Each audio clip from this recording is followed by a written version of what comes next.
Well, the idea in Pulp Fiction was the idea of taking the I wouldn't say film noir, but the pulp genre, all right, that was represented in the case of magazines like Black Mask, where you had Raymond Chandler or Dashiell Hammett writing them. And so I thought the idea in the case of Pulp Fiction that would be kind of cool is to take three separate stories and make them be the oldest stories in the book, whether it be Vincent's character, the hoodlum, has to go out with the boss's lady, but don't touch her. And there's a whole history of people who have touched her and what happens. Well, we've seen that before, a zillion times. All right, in the case of the Bruce Willis story, that's the boxer's supposed to throw the fight and he doesn't, and now the mob's after him. We've seen that story a million times before.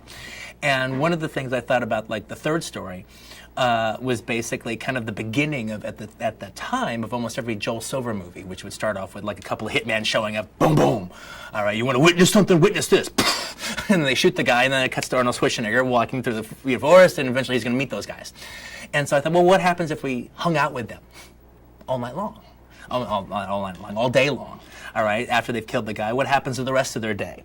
And so it was the idea of taking these chestnuts and putting them together, and then actually having the characters kind of intertwine, and it all kind of takes place in one city, and it's an environment that they all live in, and the characters kind of know each other, but you don't know that for a while, and it was just kind of hanging out with them for those 2 days.